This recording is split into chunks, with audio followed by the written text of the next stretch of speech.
Well, good evening, visitors. Welcome to the Australian War Memorial's Last Post ceremony.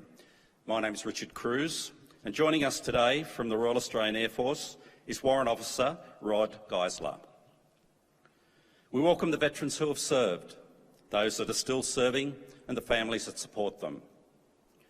We acknowledge the members of RSL and Services Clubs Association, RSL Victoria and RSL Queensland, who are watching the broadcast of this ceremony across Australia. During this evening's ceremony, wreaths will be laid at the base of the Pool of Reflection by visitors to the memorial. Could I ask you to please stand and join in singing the National Anthem?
If you're able, please be seated. The Australian War Memorial was the vision of Charles Bean, Australia's First World War official historian. Bean landed with the Australian troops on Gallipoli and stayed with them at the front through to the end of the war. The idea of this national memorial and museum came to him at Pozières, France, in the depths of the bloody fighting of 1916. Bean's idea was that this would be a place where families and friends could mourn their loved ones buried in faraway places. It would also be a place that could help all Australians understand what these men and women had endured and what they had done for us. Bean's vision, to which we remain true, is best expressed as inscribed in the entrance to the memorial's galleries. Here is their spirit, in the heart of the land they loved, and here we guard the record which they themselves made. Tonight we'll read the story behind just one of those on the Roll of Honour, which lists the names of more than 102,000 men and women who have given their lives for us in war and operations over more than a century. But first we present a lament, Flowers of the Forest. Wreaths and floral tributes will now be laid at the base of the Pool of Reflection.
Today we remember and pay tribute to Private John Cleary. John Joseph Cleary was born in Kildare, Ireland, to James and Abigail Cleary. He was the fifth of 6 children.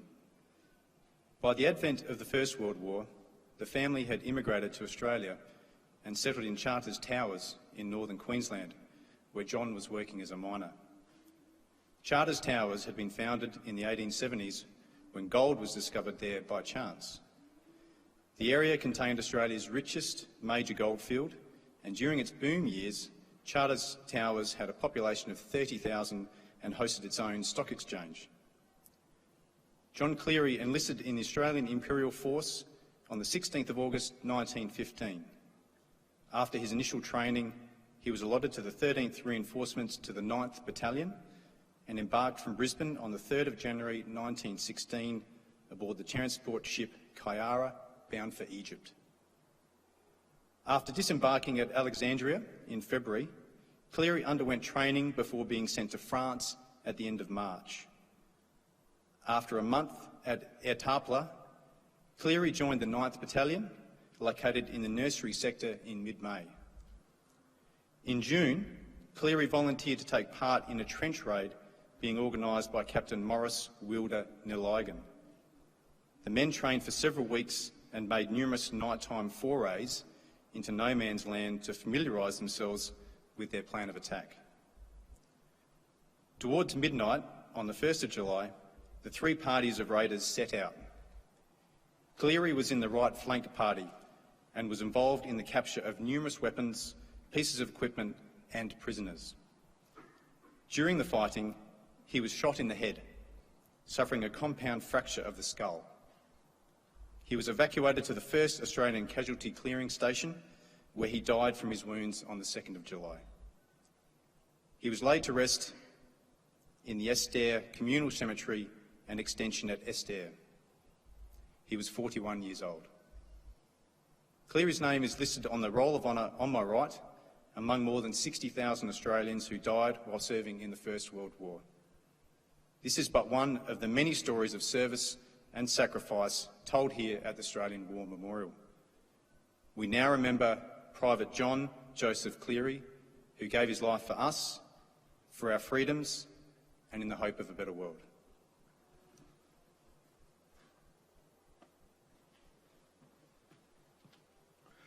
Please stand for the reading of the Ode and the sounding of the last post.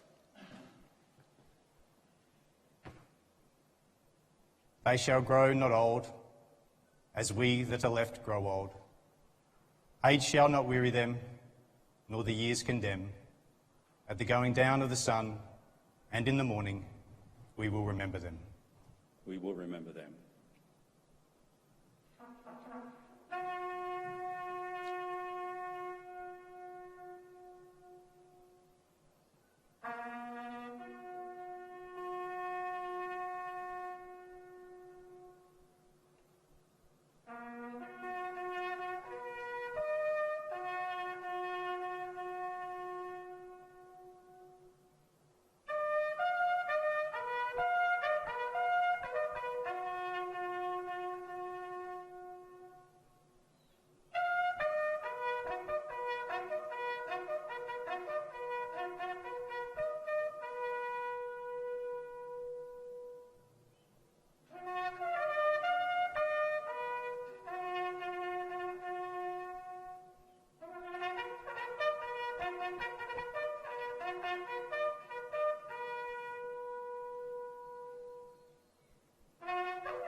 Lest we forget. Lest we forget.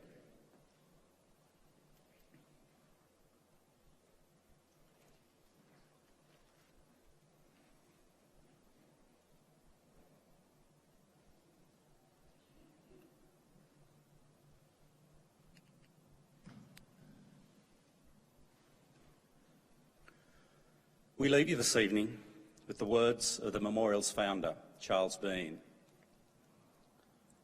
Many a man lying out there at Pozières or in the low scrub at Gallipoli, with his poor tired senses barely working through the fever of his brain, has thought in his last moments, well, it's over. But in Australia, they will be proud of this. Ladies and gentlemen, girls and boys, that concludes the last post ceremony. We thank you for visiting the Australian War Memorial and wish you a very good evening. Thank you.